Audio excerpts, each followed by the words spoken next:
제가 지난주부터 산상설교를 본문으로 정해서 설교를 시작했습니다. 사실 산상설교를 준비하면서 느끼는 것은 우리가 팔복부터 시작을 할 텐데, 사실 예수님의 오늘 본문을 보시면 알겠지만 마음이 가난한 자는 복이 있나니, 애통하는 자는 복이 있나니, 그러고 사실 나서 설명이 없습니다. 그곳에서 들었던 자들은 사실 문화적인 거나 배경이나 그 당시의 모든 상황을 정황해서 볼 때 한 번에 알아들었던 것 같습니다. 그러나 우리는 그곳에 살고 있지 않고 현재를 살아가는 우리는 지금 우리가 어떻게 받아들여야 되고 어떻게 이해해야 되고 어떤 복인지를 우리는 알아야 될 줄 믿습니다. 그래서 귀한 말씀 가운데 하나님의 가르치심과 지혜가 있기를 간절히 축원합니다. 그래서 여러분에게 말씀을 먼저 전할 때에 새로운 복으로의 초대라고 있는데, 이 복, 세상의 복의 개념과 성경적 복의 개념이 있습니다. 이거는 현격히 차이가 납니다. 오늘 여러분 읽으셨던 본문은 3절까지 읽으셨는데, 심령이 가난한 자는 복이 있나니 했죠. 12절까지 해서 이 복이 있나니가 8번 나와서 팔복이라고 부릅니다. 그리고 또는 새로운 복이라고 부릅니다. 근데 새로운 복이 있다는 것은 뭐예요? 옛날 복이 있다는 거죠. 헌 복이 있다는 건데, 이 엄밀히 말하면 옛날 복이라기보다 잘못된 복이라는 개념이라고 보시면 됩니다. 무슨 말이냐면, 하나님이 말씀하신 복에 대한, 이미 우리 사람에게 주셨던 복에 대한 잘못된 이해가 복의로 개념으로 다시 자리 잡아가지고 우리 가운데 고정관념으로 자리 잡았다고 보시면 됩니다. 그래서 당시 어떤 복이 잘못된 복이 자리 잡고 있었냐면, 당시에는 여러분 아시다시피 헬레니즘 문화였습니다. 그리스, 로마 문화였거든요. 이게 온 세상에 퍼져 있었어요. 그러다 보니까 여러분 헬레니즘 문화의 특징이 뭐냐면 인본주의와 개인주의입니다. 개인주의의 가장 큰 핵심이 뭐냐면 자신의 내면의 행복을 굉장히 중요시했습니다. 내가 행복하면 되는 거예요. 다른 사람은 고통받든 말든 그건 다음 문제인 거예요. 내가 행복해야 되는 거예요. 근데 이 시대도 좀 그걸 전철을 밟고 있다는 걸 느끼시겠죠, 그렇죠? 지극히 개인화되고 있으면서 이미 19세기부터 철학자들은 인간성 상실에 대해서 계속 우리에게 염려해 왔습니다. 그러나 여러분, 그래서 이 복이 있다, 이 헬레니즘 당시의 그 복에 대한 부분이 왜 그러냐면, 오늘 본문에 이야기하고 있는 예수님이 복이 있나니 헬라어로 마카리오스라고 하는 건데요. 이게 성경에서 처음 사용한 게 아니고 사실은 그리스 철학자 아리스토텔레스에서 처음 사용된 단어입니다. 그래서 아리스토텔레스가 행복에 대해서 이야기할 때 이 마카리오스가 행복이라는 의미가 더 크거든요. 우리 한국적인 복의 개념보다도. 그러다 보니 이게 처음 사용되면서 그들이 말하는 마카리오스, 행복하다, 복되다는 의미가 성경에서 말하는 복과 사실은 다릅니다. 그 당시에 퍼져 있던 복의 개념이 뭐냐면, 그리스에 가장 여러분 이렇게 알고 있다시피 다신이 굉장히 많습니다. 그렇죠? 신전도 많았어요. 그래서 신들에 의해 얻어지는 신들에 의해서 얻어지는 혹은 신들에 의해서 근심과 염려가 없는 상태, 정신적, 심리적, 물리적으로 염려가 없는 것을 당시에는 마카리오스, 복되도라고 했습니다. 그래서 이건 무슨 말이냐면, 운이 좋으면 우리도 가끔 지금도 쓰고 있는 말인데, 행운의 여신이 내게 복을 줬다고 이야기하죠. 그와 같습니다. 물질이 많은 사람은 풍요의 신이 복을 주고, 지혜가 많은 사람은 지혜의 신이 복을 주는 거라고 합니다. 이게 내가 좋으면, 개인의 내가 만족이 있으면 어떤 신이든 괜찮다는 거죠. 지금 여러분 아시겠지만 이 사거리에도 가게 되면 유독 요즘 점집 광고가 많아졌습니다. 세상은 더 잘 선진국이 돼가고 있고 한국이 더 돼가고 있고 경제적으로 성장했음에도 불구하고 사람들은 늘 미래에 대한 불안감이 있고 잘 사고 싶은 마음 때문에 여러분 그것을 짜차 또 따라가게 되는 거죠. 그렇죠? 이와 같은 거예요. 그리고 선물 받아가지고 오면 무슨 신이 무슨 통자가 무슨 이렇게 삼신이 이런 식으로 표현을 하게 됩니다. 사실 여러분 그게 세상의 복에 대한 개념인 거죠. 그리고 여러분 아시다시피 가장 이 복에 대해서 가장 관심이 많은 나라가 사실 어찌 보면 인도라고 볼 수 있습니다. 인도에 제가 2000년 초에 가봤지만 여러분 그때 당시에가 그 인도의 신이 2억 5천만 개였는데, 제가 네팔 선교사님하고 우리 아시다시피 예전에 우리 교회도 와서 설교 한번 하셨는데 지금은 3억 5천만 개의 신이 있다고 합니다. 이들이 다 뭐와 관련되냐면 자기들의 잘됨, 성공, 복과 관련되어 있습니다. 어마어마하죠, 그렇죠? 어마어마합니다. 근데 이런 복에 대한 개념이 이 사상이 당시 헬라권 문화에 살았던 사람들이 가졌던 복에 대한 가치관이었고 방향이었습니다. 그러니까 내가 잘 되는 게 중요했던 거죠. 그러기 위해서 열심히 살았던 겁니다. 근데 이것을 유대 사람, 예수를 믿는다는 히브리 사람들도 영향을 받았습니다. 그래서 그들에게는 어떻게 들어왔냐면 이 헬레니즘에 대한 그 복에 대한 개념과 그 자신들이 가지고 있던 율법과 합쳐지게 되면서 독특하게 율법주의가 나오게 됐습니다. 율법주의가 나오게 됐어요. 그러니까 무슨 말이냐면 마음에는 판단과 사악한 마음이 가득하면서 그냥 내가 와서 교회 와서 예배만 드리고 기도만 드리면 괜찮다는 거예요. 복을 받는다라는 거예요. 그래서 여러분 우리 대표적으로 알겠지만 우리 이 산상설교가 마태복음 5장부터 7장까지인데 이 팔복 위에도 이런 말이 나옵니다. 여러분 이 바리새인들은 자기들이 십계명을 그대로 지켰다는 거예요. 예를 들어서 내가 다른 사람과 동침하지 않았으면 나는 간음죄를 저지른 게 아니에요. 근데 예수님 말씀하시기를 마음에 그 마음만 품어도 간음한 것이라고 이야기를 하게 되죠. 그렇게 되면서 이들은 단순히 마음이나 어떤 것 상관없이 내가 행위만 하지 않으면 복을 받는 대로 하는 거예요. 그리고 그들은 시장에서 나와서 기도하면 나는 저기 세리와 같이 기도하지 않냐고 나는 금식하며 기도했다는 자랑합니다. 그러면서 세리는 나는 죄인입니다 기도하는 걸 보고 정죄합니다. 여러분 바리새인이 기도한 건 맞죠. 하루에 3번씩 기도하고 때로는 금식합니다. 일주일에 3번씩 금식했대요. 훌륭하죠. 그러나 마음이 변하지 않고는 이거는 참된 변화라고 할 수가 없는 거죠. 그들의 율법주의가 어떻게 되냐면 지키기만 하면 복 받는다, 천국 간다고 돼 있었던 겁니다. 여러분 그게 아닙니다. 율법에 담긴 하나님의 의도는 무엇입니까? 십계명에 가장 잘 나타나 있는데 1계명에서 4계명에 대해서는 하나님의 사랑. 그래서 율법학자가 와서 신약에도 보게 되면 예수님께 묻습니다. 선생님, 크고 첫째 되는 계명이 무엇입니까? 그랬더니 뭐라 그래요? 너는 마음을 다하고 뜻을 다하고 목숨을 다하여 주 너의 하나님을 사랑하라. 이는 크고 첫째 되는 계명이라고 이야기하죠. 그 다음에 또 뭐라 그래요? 5계명부터 10계명까지 내 이웃을 내 몸처럼 사랑하라고 하죠. 이게 선지자의 강령이라고 이야기합니다. 우리가 지켜야 될 것이라고 믿는 자에게 이야기하고 있는 것입니다. 율법에 담기는 것은 그래서 결국 바울도 이야기하기를 사랑이 없으면 아무 소용이 없다. 네가 천사의 말을 하고 네가 친구를 위하여 목숨을 내어줄지라도 그리스도 예수의 온전한 사랑으로 말미암지 않고는 아무 의미가 없다는 거죠. 결국에는 자기 의가 되고 스스로의 구원할 수 없는 정말 그런 인생을 살게 되고 마는 겁니다. 그렇습니다. 그래서 여러분 왜 이런 말 하냐면 이 산상설교의 마지막 구절에 가게 되면 7장 28절에서 29절에 이런 말이 있습니다. 예수께서 이 말씀을 마치심에 무리들이 그의 가르치심에 놀라니 곳곳에서 무리들이 왔어요. 그래서 들었어요. 이는 그 가르치시는 것이 권위 있는 자와 같고 그들의 서기관들과 같이 아니함일러라 되어 있습니다. 그렇죠? 이 서기관들은 이스라엘 백성들에게 말씀을 율법을 가르치는 사람들이었어요. 근데 예수님도 똑같이 말씀을 가르쳤는데 서기관과 같지 않다고 했다는 겁니다. 뭐가 다릅니까? 마음의 변화가 없이 사랑이 없이 하는 지키는 걸 말고 정말 사랑으로. 그러니 사랑하게 되니 저 사람이 죄를 짓더라도 허물을 덮어줄 수 있고 그거를 눈 감으라는 의미가 아니죠.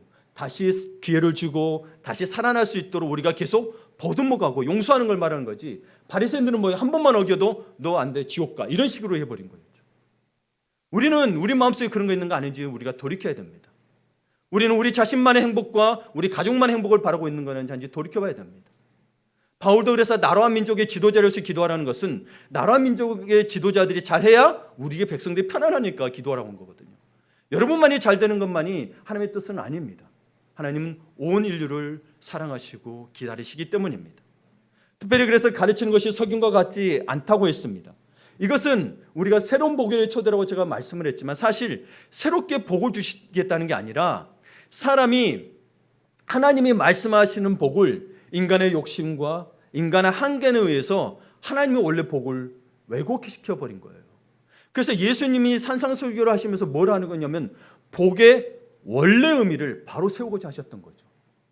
그게 우리를 창조하신 것이니까. 우리의 창조 속에 우리의 창조하시면서 우리에게도 복을 주셨으니까. 그게 원래 복이라는 거예요. 근데 우리는 복을 지금 세상의 성공으로 내가 고통 안 당하면 이거를 복으로 알고 있는 것들이 잘못돼 가고 있다는 그게 인간이 알고 있는 복이라는 거죠. 근데 하나님의 복은 이 땅에서의 삶의 복이 아니기 때문에 영원한 세계에 대한 복에 대고 같이 포함하고 있기 때문에 단지 그것에만 국한되지 않다는 겁니다.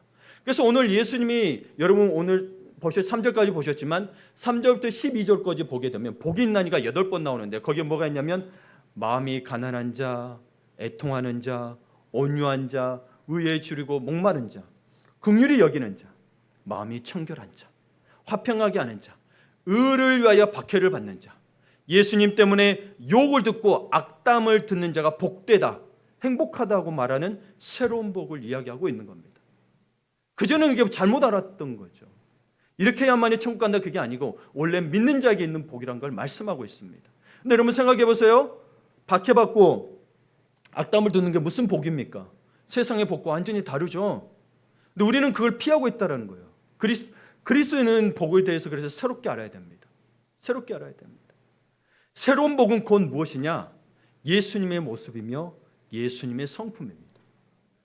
예수님의 성품을 닮아가는 것이 진짜 복이고 천국이라고 이야기하고 있는 겁니다.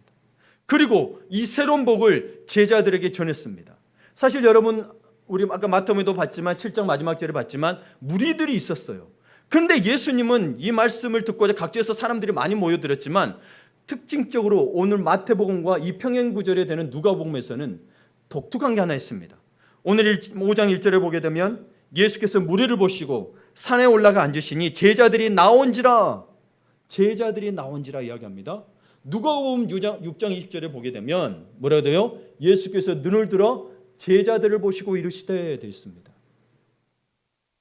이 제자들은 뭐예요? 제자들은 뭐죠? 하나님의 백성 된 자들, 그리스도의 제자가 된 자들에게 말하고 있다는 겁니다. 그럼 오늘날은 누구 말이죠? 제자 공동체인 우리 교회에게 말씀하고 있는 겁니다. 과거의 이야기만이 아닙니다. 지금 우리에게도 똑같이 말씀하고 계십니다. 특별히 환난 속에서 비틀어진 가치관, 세계관이 계속 비틀어지고 왜곡되고 있는 상황에서 성도들에게 이야기하고 싶어서 참된 복이 무엇이라고 제자들을 보시며 말씀하신 것입니다. 그렇습니다. 그렇다면 여러분, 세상의 복에 대해서는 우리가 들어봤는데 마카리오스, 우리 아리스토텔레스가 이야기한 건 들어봤는데, 그렇다면 오늘 또 예수님은 복이 있나니 이 마카리오스 헬라어에 대해서 예수님이 말하는 복은 무엇일까? 성경이 말하는 복은 무엇일까? 우리가 한번 봤으면 좋겠습니다. 사실 복의 뿌리는 이미 우리에게 오래전부터 구약에서부터 시작되었습니다. 그래서 여러분 시편 1편을 함께 같이 읽어볼까요? 시작. 복 있는 사람은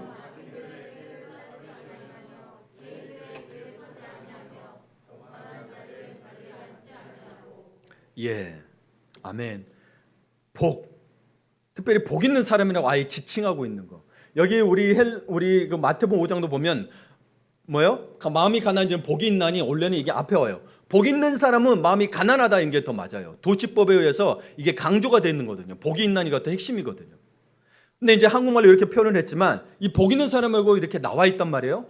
근데 히브리어에는 복이라는 단어에 있어서 두 가지가 있습니다. 여러분 혹시 우리 지금 미국에 갔다 온 분 계시고, 저도 미국에서 살다 왔지만 미국 도로를 다니다 보면 이런 글이 곳곳에 있는 것을 보게 됩니다. God bless America, 이 글이 곳곳에 있어요. 심지어 집회는 자기 나라 축복해달라고 돼 있죠. 이 말은 뭐냐? 미국을 축복하소서 나라는 말이거든요. 근데 축복하다, 이 히브리어로 바라크라고 합니다. 바락. 이 바락은 원래 히브리어 원어의 의미가 뭐냐면 무릎을 꿇다는 겁니다. 그래서 무릎을 꿇는 건 뜻인데, 이건 뭐요? 복을 받기 위해 무릎을 꿇고 머리를 조아리는 것을 말합니다. 실제로 그래서 뭐요? 이 머리를 조아리고 무릎 꿇고 있으면 이렇게 복을 빌어주죠. 그래서 아브람과 야곱과 이삭이 뭐요? 이렇게 아브람은 야곱에게, 이삭에게 같이 복을 줬죠. 그다음 뭐 이삭도 뭐요? 이렇게 주고 야곱도 이렇게 했죠. 아브람이 에서와 야곱에게 해주고, 아니요, 아브람이 이삭에게 하고 이삭이 에서와 야곱에게 이렇게 했습니다. 이것을 블레스라고 하는데, 블레싱이라고 하는 건데 복을 빌다는 뜻이에요. 복을 비는 거예요. 그래서 이 복이 있고요. 그래서 여러분 부모들은 자녀들에서 복을 빌어줄 수 있습니다. 특히 하나님의 자녀된 우리들은 하나님의 주신 이미 복을 자녀들에게 복을 빌어줄 수 있습니다. 그 다음에 다른 하나의 복의 의미가 뭐냐면, 오늘 우리가 헬라어로 봤던 마카리오스, 행복하다, 복되다, 이게 시편 1편에 있는 복 있는 사람의 복과 같은 말인데, 이건 히브리어로 에쉐르라는 뜻입니다. 에쉐르. 무슨 말이냐면 너는 이미 복된 사람이라는 거예요. 이렇게 말하면 뭐예요? 너는 복동이다는 뜻인 거예요. 여러분이 뭐다? 복동이다. 이미 주셨다. 무슨 말이냐면 하나님께서 인간을 창조하실 때 이미 설계하시면서 인간에게 넣어주신 복이에요. 우리가 누구의 형상대로 지음을 받았죠? 하나님의 형상대로. 하나님의 형상대로 지음다는 것은 라틴어로 이마고 데이라는 뜻인데요. 이미지라는 뜻, 하나님의 이미지라는 뜻이에요. 그래서 하나님의 형상의 성품이 들어있다는 걸 의미합니다. 이게 복된 거죠. 짐승은 이렇게 지었나요? 아닙니다. 인간만 이렇게 지었어요. 인간에게 그리고 생명을 불어넣으면서 인간에게 영혼이 있게 됩니다. 그러니까 여러분 뭐예요? 나는 너희를 원래 하나님이 말씀하시기 나는 원래 너희를 복된 존재로 만들었다는 거예요. 근데 이 복된 존재, 하나님만에서 정말 하나님을 닮아가고 하나님의 성품을 닮아가는 이 복을 우리 사단이 자꾸 뭐예요? 왜곡시켜버리고 세상에서 성공하는 것, 남들보다 더 잘 사는 게 복된 것처럼 되어버린 거예요. 물론 세상은 그렇게 생각할 수 있습니다. 근데 우리가 예수를 믿는 자들은 그게 복이 아니라는 거죠. 여러분 누구보다 더 잘 산다는 것은 결국 누군가를 짓밟고 올라가는 것을 말합니다. 여러분 지금 원자재 때문에 다 고생이죠? 왜요? 한계가 있다는 거죠. 고갈된다는 거죠. 언젠가는. 그래서 원자재도 또 막아버리면 못 쓰게 되고 결국은 여러분 누군가는 못 쓰면 누군가는 쓰게 돼 있고 누군가는 더 많이 쓰고 결국에는 그게 다 사라지게 된다는 뜻입니다. 세상에 있는 것은 완전한 게 없습니다. 여러분 진짜 행복을 누리시려면 인간은 영적인 존재이기 때문에 영원해야 행복한 겁니다. 여러분이 가지고 있는 이 땅의 모든 것들은 여러분 나중에 못 가지고 갑니다. 여러분의 사랑하는 가족들도 못 데리고 갑니다. 그리고 천국 그곳에는 다시는 결혼도 없습니다. 여러분 생각해 보세요. 인간은 그래서 하나님의 영혼으로 지어졌기 때문에 짐승은 이 복을 못 누리는 거예요. 만약에 여러분 이 영원한 세계가 없다고 생각한다면 여러분 우리는 짐승과 다를 바가 없죠. 저도 이 세상의 삶이 전부라고 생각한다면 제가 왜 이렇게 열심히 선하게 살아야 될까요? 남 모르게 악한 일 저지르면서 남 거 빼앗으면서 살아도 상관없잖아요. 이 땅에서만 살면 전부라면. 우리가 그러지 않은 이유는 뭐예요? 영원한 세계가 있다는 것을 은연중에도 알고 있기 때문입니다. 그 영원한 세계는 뭐가 있습니까? 천국과 지옥입니다. 이게 없다라면 여러분 저 사람 눈에 보기에 착하게 했어도 마음속에는 악한 게 있다면 저 사람이 천국 간다면 저는 그런 천국 안 가겠습니다. 그런다면 예수 안 믿겠습니다. 물론 여러분 제가 정죄하려고 하는 게 아닙니다. 누군가는 반드시 심판자가 있어야 되고 절대자가 있어야 하기 때문입니다. 인간은 만약에 여러분 이 영혼을 가진 자로서 생각하는 존재로서 영원한 데의 세계가 없다면 인간은 짐승과 다를 바가 없다는 겁니다. 윤회를 통하면서도 계속 영혼을 이야기합니다. 근데 윤회설의 핵심은 선한이라면 귀족으로 왕조로 태어나고 나쁜 일하면 짐승으로 태어난다는데 어떤 짐승은 저보다 더 좋은 고기 먹고 유산도 수십억씩 물려받는데 이거는 어떻게 해야 될까요? 윤회설이 잘못됐죠. 다시 태어나는 게 아닙니다. 죽으면 한 번뿐이 죽으면 한 번뿐이 생명 끝입니다. 그리고 영원한 형벌이 있는 지옥에 가느냐 아니면 천국에 가느냐 결정이 됩니다. 근데 그것이 여러분 어떤 걸로 결정되는지 우리 한번 생각해 봤으면 좋겠습니다. 하여튼 여러분 이 마카리오스 너는 복동이라는 뜻은 뭐예요? 이미 복된 자라는 거예요. 이게 세상의 삶을 좀 비교하자면 예를 들자면 너는 이렇게 하면 좋은 집에 살게 될 거야. 조건이죠. 이렇게 살게 될 거야. 근데 이 마카리오스 이 뜻은 복 있는 사람의 뜻은 뭐냐면 너는 참 좋겠다. 좋은 집안에 태어나서 이미 뭐예요? 복된 자로 태어난 거예요. 이미 복이 있는 거예요. 이미 복된 존재라는 거죠. 그래서 시편 1편을 우리 봤는데 1편부터 3절까지 보게 되면 복 있는 사람은 이미 복 있는 사람은 뭐예요? 악인들의 길을 따르지 아니하며 죄인들의 길에 서지 아니하며 오만한 자들의 자리에 앉지 아니하고. 여러분 만약에 내가 복 있는 사람, 이미 복 있는 사람이 아니라면 여러분 저는 제 하고 싶은 대로 하겠죠. 나에게 뭐 해코지 한 사람 가서 때려주고 싶겠죠. 그렇죠? 여러분 마음속에 미움이 있어가지고 몇 번씩 살인도 하잖아요. 그렇죠? 이미 이런 일이 일어나는 겁니다. 그러나 복된 자는 그게 복이 아니라는 걸 알기 때문에 마음속에 어떤 아픔이 일어나도 미움이 일어나도 뭐요? 이런 자리에 가지 않는다라는 거예요. 이미 분별이 된다는 거예요. 그리고 두 번째로 보게 되면 오직 여호와 율법을 즐거워하며 그 율법을 취하러 묵상하도다. 그러니까 여러분 이 세상에서 삶의 전부가 아니라고 이 영혼의 세계가 있다는 걸 알기 때문에 봐보세요. 이 땅에서 여러분 이 땅에서 영원히 산 사람이 있습니까 혹시? 없죠. 다 죽습니다. 늙음을 막을 수가 없습니다. 노화를 막을 수가 없습니다. 노화가 되면 질병도 고쳐지지가 않습니다. 병은 정복을 못해요. 노화 때문에. 어쩔 수 없이 당뇨병의 수치가 높아지고 여러분 각종 질병에 노출될 수밖에 없습니다. 노화라는 건 그렇습니다. 그런데 여러분 이 땅에서 삶의 전부가 아니기 때문에 뭐예요? 영원한 그 세계에 있는 여호와의 율법, 여호와의 말씀을 즐거워할 수밖에 없다는 거죠. 이 세상에서의 지식은 내가 살아가면서 도움이 되고 내게 어떤 살아가는데 힘이 될 수는 있습니다. 살아가는데. 그러나 영원한 세계에서는 만족이 필요가 없는 거죠. 그러니 뭐요? 그 세계를 생각하니 여호와를 율법을 즐거워 주로 묵상하는데 그 복 있는 사람은 뭐와 같다? 시냇가에 심은 나무가 같다. 시냇가에 심은 나무는 어때요? 저절로 열매를 맺게 되는 거죠. 저절로 열매를 맺게 되는 거예요. 그래서 그 잎사귀가 마르지 않고 열매를 맺는 것처럼 그 하는 일들이 하나님의 말씀에 따라 순종하니 형통하다고 이야기하는 겁니다. 이게 복 있는 사람이는 거예요. 이 땅에서 아무리 제가 재벌이 되고 제가 수억을 되고 로또 좋은 자 1등에 답정됐다고 해도 저는 복 있는 사람이 아니에요. 그걸로 만족이 있을까요? 아니요. 한번 말씀을 계속 들어보겠습니다. 그래서 여러분 성경에서는 예수님의 십자가 은혜를 깊이 체험한 이가 이미 복된 존재요. 예수님의 성품을 담은 존재라는 겁니다. 이미 우리는 왕이신 그리스도의 은혜로 예수 그리스도의 십자가 공로로 복덩이가 되었기 때문에 그렇게 하나님 나라에 초대되었다는 거예요. 그러니 우리는 일상에서 뭐예요? 이미 복 있는 자의 특성이 나타나는데 그게 팔복이라는 거예요. 마음이 가난하고 애통하고 이게 복이 있어요.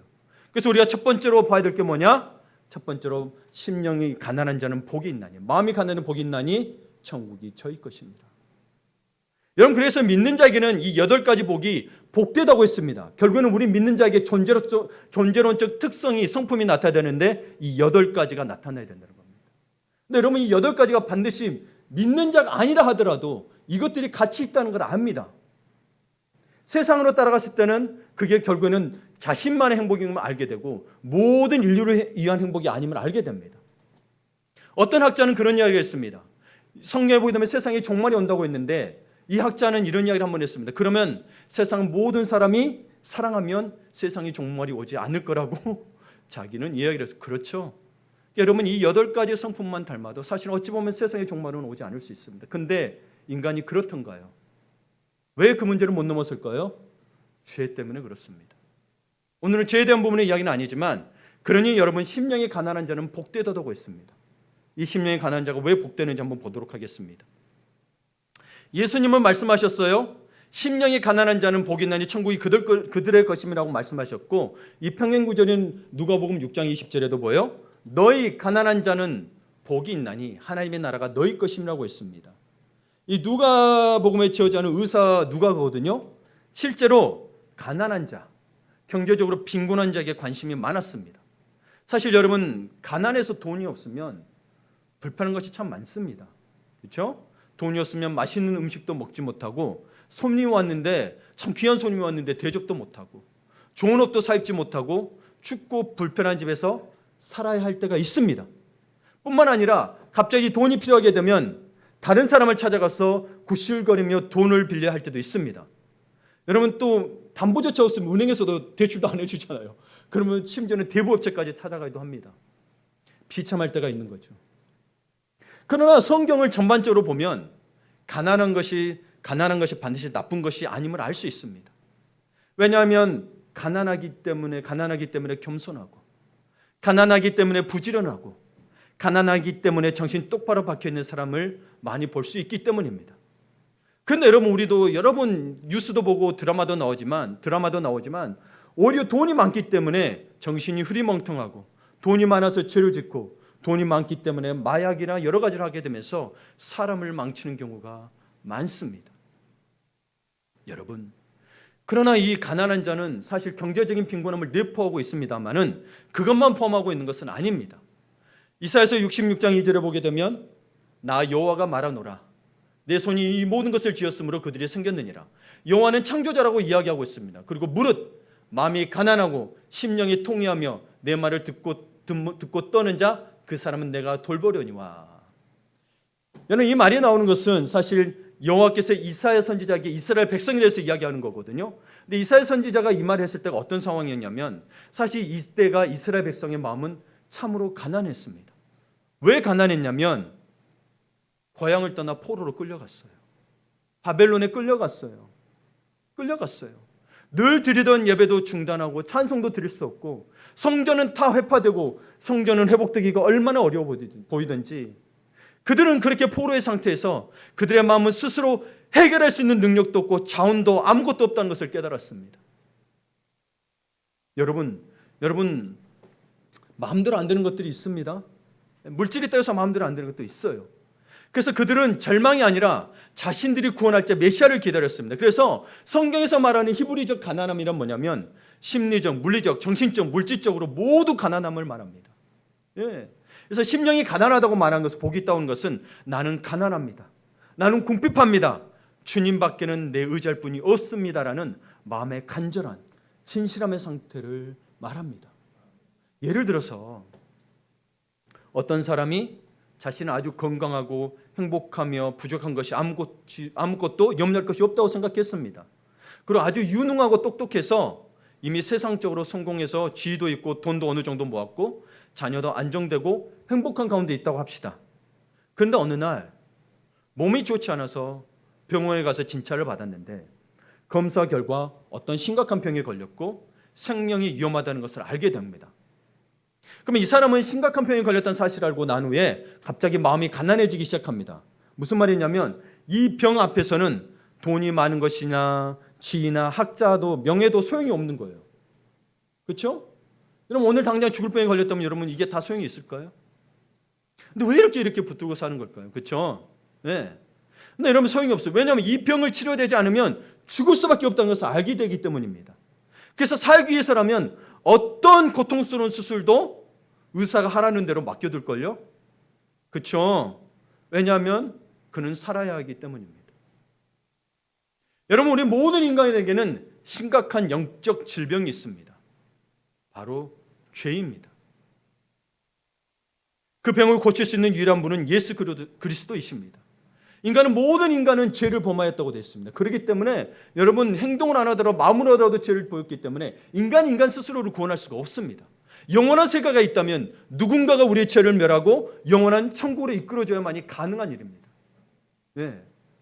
그 누군가가 예수 그리스도라고 말하고 있습니다. 여러분 정말 우리는 다시 한번 생각해 봐야 됩니다. 인간은 영혼이 있기 때문에 하나님의 형상대로 짐을 받았기 때문에 영원한 세계를 알고 있습니다. 그래서 진짜 행복은 이 땅에서 잠깐 이 땅에서는 잠시 살다가 간다니까요. 만약 이 땅에 사는 동안 다 행복했다 하더라도 길게 살아봐야 80년에서 100년만 행복할 뿐이지 영원하지는 않아요. 그리고 마지막 때에 내가 사랑했던 모든 걸 가지고 갈 수 있냐고요? 못 가지고 갑니다. 근데 죽은 다음의 세계는 영원하단 말이에요. 그게 진짜 행복이라는 거예요. 우리는 영원히 죽지 않는 존재, 영원의 불멸의 존재의 영이 있기 때문에 영원해야만 행복한 거예요. 근데 이 땅에서 잠시 잠깐으로 행복하고 그걸 자랑하고 있다면 그는 행복이 아니라 자랑에 불과한 겁니다. 그것을 모든 사람이 즐거워하고 감사하던가요? 아니에요. 어떤 사람은 그게 없어도 된다고 이야기하고 어떤 사람은 그걸로 말미암아 자기를 망치는 게 돼버리는 건데 만약에 그렇다면 여러분 이게 동일한 행복을 준다면 모두가 행복해야 되는데 그게 아니라는 거죠. 예, 그게 아니라는 거예요. 여러분 그리고 또 세상에서 여러분 살다 보면 적극적이고 긍정적인 사람들이 있습니다. 성경에 이런 인물이 하나 있습니다. 베드로가요 매우 긍정적이고 앞장서는 사람이었어요. 그리고 업으로서 성실하고 착한 사람이었어요. 그렇죠? 정말 열심히 사는 사람이었어요. 이 세상에서 자신은 아무 문제가 없는 사람이라고 여겼는데 그런 그가 진짜 주님을 만나자 뭐라고 고백하냐면 주여 나를 떠나소서 나는 죄인으로서이다라고 고백했습니다. 이런 마음이 있다는 것이 복동이라는 거예요. 여러분이 마음에 나는 정말 주님 앞에서는 나는 죄인입니다. 주님으로 말미암아 나는 영생을 얻을 수가 없습니다. 천국에 갈 수 없습니다라고 고백하는 것이 복동이라는 거예요. 왜냐하면 뭐예요? 그리하면 천국이 너희 것이라고 이야기하고 있죠. 그러면 천국이 그들의 것이라는 게 어떤 의미입니까? 이 말씀에는 두 가지 의미가 있습니다. 첫째, 구원을 받았다는 이야기입니다. 이미 구원을 받았어요. 그래서 제사 안 받고 하나님의 자녀가 되어서 영생을 값없이 얻은 사람이 되었습니다. 근데 둘째 의미가 또 믿는 이들에게 중요한 건데 사실 여러분 믿는 이들에게 이야기하고 있다고 말씀드렸어요. 팔복에 대해서는. 그래서 둘째 의미는 뭐냐면 우리의 심령에 예수 그리스도께서 성령으로 임재하셔서 우리의 마음을 다스리는 상태를 말합니다. 그래서 저 천국은 저 하늘의 나라에 있는 게 아니고 지금 이 땅에도 임할 수 있는 겁니다. 임해요. 누가복음에는 그래서 뭐라고 있냐면 하나님의 나라 즉 천국은 너희 안에 있다고 합니다. 함께 읽어볼까요? 또 여기 있다. 아멘. 이 말씀은 하나님 나라가 다른 데 있지 않고 내 속에 있다는 겁니다. 즉 예수님께서 우리 안에 계시면 마음의 천국이 이루어진다는 의미입니다. 그러면 우리는 천국의 기쁨과 행복으로 충만해집니다. 이 세상이 힘들고 어려워도. 그렇죠? 그래서 바울은 이런 말을 했습니다. 로마서 14장에 하나님의 나라는 먹는 것과 마시는 것이 아니요 오직 성령 안에 있는 의와 평강과 희락이라. 이 땅에서 누려지는 게 아니라는 거예요. 그럼 천국에서 먹고 마시는 게 없죠, 그렇죠? 예. 오직 성령 안에 있는 의와 평강과 희락이라고 했습니다. 값비싸고 귀한 음식을 날마다 실컷 먹고, 사실 여러분 저도 그러고 싶습니다. 날마다 값비싼 음식 날마다 실컷 먹으면 얼마나 좋아요, 이 땅에서도. 그럼 먹는다고 칩시다. 궁궐 같은 집에서 안락하게 살고 세상의 쾌락이란 쾌락은 다 즐겨보아도 거기서는 천국을 찾을 수가 없습니다. 죽으면 끝이라니까요. 그래서 다 만족한다 해도 죽으면 끝이라고요, 여러분. 그런 여러분 그렇게 누르고 있다고 자기가 점점 죽을 날이 다가왔을 때 행복할까요? 아니요, 죽음 때문에 더 마음이 힘든 거예요. 이 세상에 좋다고 하는 것은 모든 것을 갖춰 놓은 집에도 천국은 없습니다. 천국은 예수 그리스도를 마음에 모신 신령이 임한다고 이야기하고 있습니다. 여러분 정말 천국에 가고 싶지 않으십니까? 영원한 형벌이 있는, 꺼지지 않는 불이 있는 그곳에, 여러분 이곳에서의 고통만으로도 충분하지 않으십니까? 아무리 행복해도 여러분 고통이 없는 사람이 없습니다. 어떤 사람은 심지어 다른 사람을 괴롭히면서 행복을 느끼는 사람도 있습니다. 그는 그 사람 행복하대. 근데 여러분 그 행복이라고 말할 수 있습니까? 인간 행복은 결국에는 각자에게 달려있는 겁니다. 자기가 만족하는 행복. 그게 정말 진짜 행복이라고 말할 수 있습니까?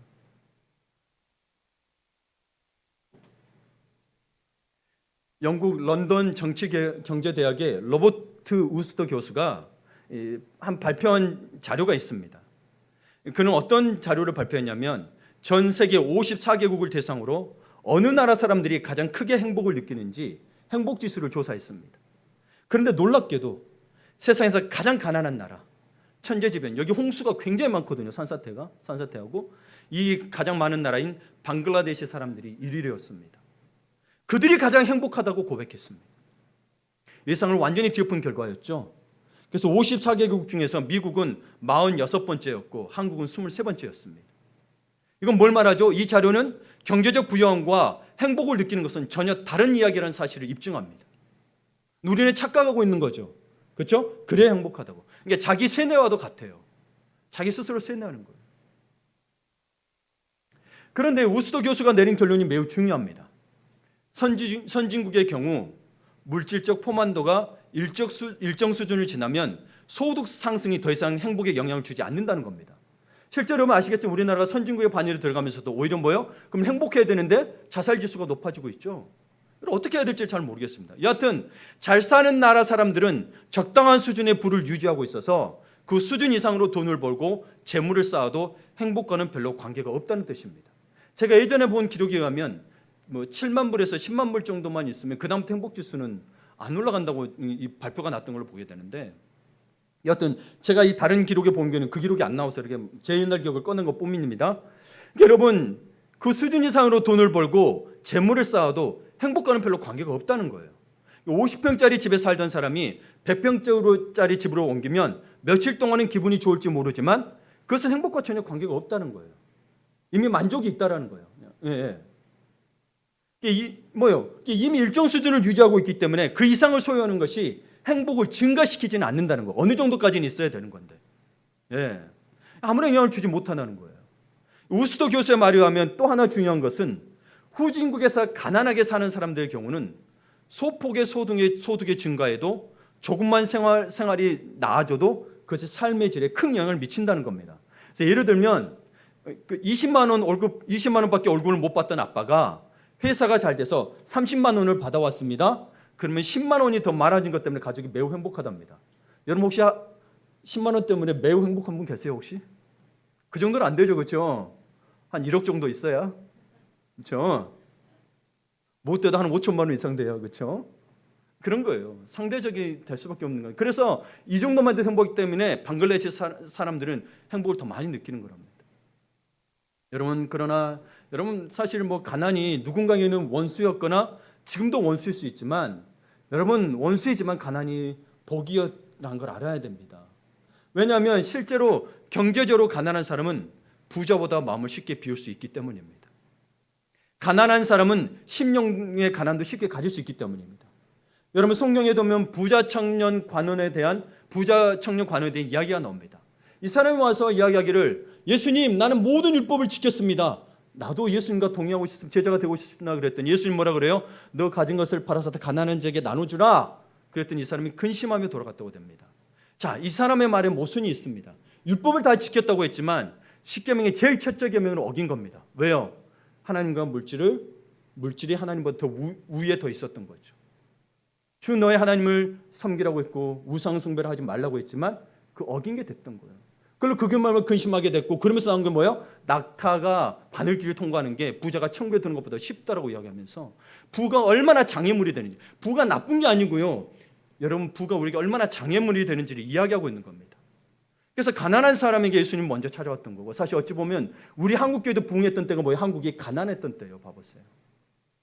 오히려 지금 부자가 됐던 유럽이나 다른 나라 지역들은 뭐예요? 교회가 오히려 없어지기 시작합니다. 봐보세요. 과거에 다 지금도 후진국에 가게 되면 오히려 복음의 역사가 일어난 곳이 보게 되면 사실 실제로 가난한 자들. 그러니 뭐예요? 경제적인 가난함 때문만은 아니지만 경제적 가난함이 여러분의 마음에 뭐를 줬어요? 마음에 간절함을 준 거죠. 여기에도 그런 어른들 계실걸요?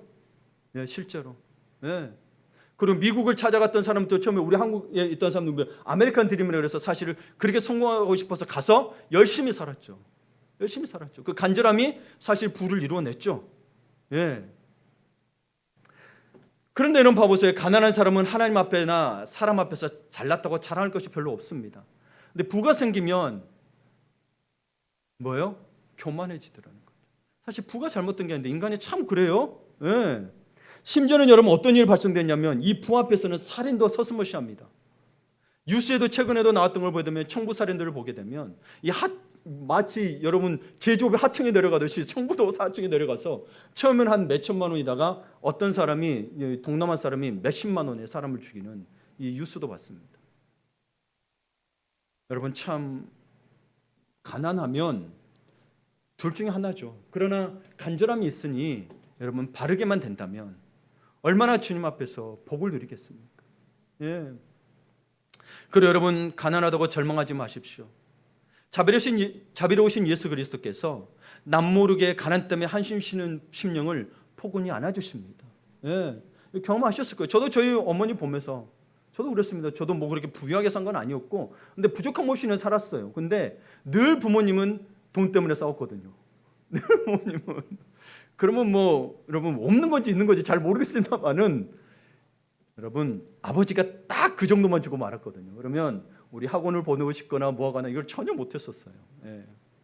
그러나 하나님께서는 그런 간절함을 통해서 어찌 보면 그래서 저희 어머니를 늘 새벽 기도로 인도했던 것 같습니다. 새벽이면 가서 간절히 부르짖고 자녀를 위해서 부르짖었던 것들. 여러분 돈이 없으니 부모들이 얼마나 자녀를 위해서 부르짖었습니까? 남들 학원 보낼 때 가슴 아프니 얼마나 부모들이 부르짖었습니까? 주님 앞에 나와서. 그렇죠? 했잖아요. 저희 부모님도 그랬습니다. 근데 지금은 그게 없어요. 봐보세요. 그냥 학원 보내면 되거든요. 부르짖음 없이. 그래서 가난하는 의미가 아니에요. 제발 주님이 우리에게 주신 복의 의미를 바로 알고 그 간절함을 회복하자는 거예요.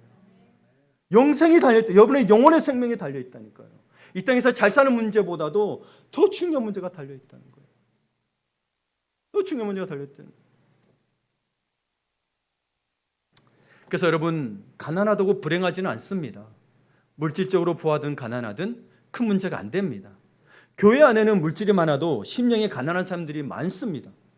그러나 만에 하나라도 부자 관원처럼 돈 때문에 천국을 소유하지 못하는 불행을 안고 신앙생활을 하려 한다면 그것만큼 어리석은 일이 어디 있겠습니까? 다 지켰는데. 그렇죠?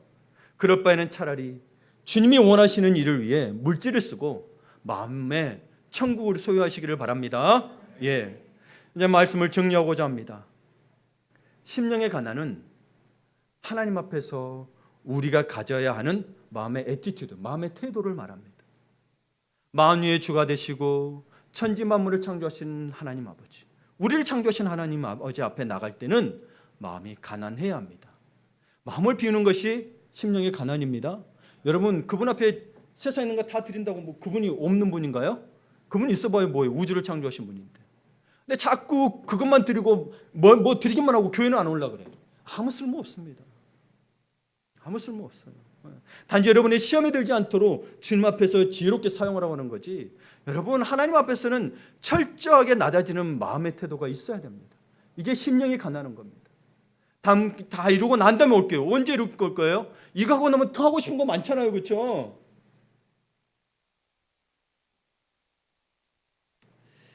여러분, 모든 것을 다 가지고 있어서 부족한 것이 없는 사람일지 몰라도, 여러분 보면은 삼성그룹의 이건희 회장도 현대그룹 중주 회장도 다 주님 앞에서는 아무것도 못 가지고 갔고, 그들은 늘 외로웠던 것을 알게 됩니다.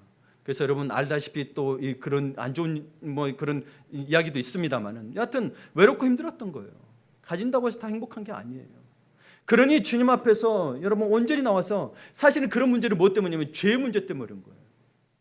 죄 때문에 우리 아픔과 고통과 슬픔과 걱정이 들어온 거거든요. 다. 창세기를 봐보세요.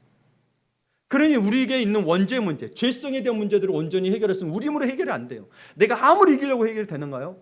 아니에요. 그러니 예수 그리스도의 보혈의 공로로 의지하여 나가는 거지, 내 힘으로 내 죄를 이길 수 있다, 그거 절대 없습니다. 여러분, 남을 해코지 안 했을지 몰라도 내 마음에 미움이 있는데 이미 그러면 죄를 형벌을 받은 거라고 이야기하잖아요. 앞에서는 아무리 좋은 일하게 해도 내 마음은 그러지 못하는데 행복합니까? 그러나 정말 사랑이 많으신 그분 앞에 나오시길 바랍니다. 하나님 앞에서 심령이 가난한 자가 천국을 가지게 된다고 하셨습니다. 그러면서 예수님은 이런 말씀하셨습니다. 산상설교 중에 7장 11절에 보게 되면, 너희가 악한 자라도, 함께 읽어볼까요? 너희가 악한 자라도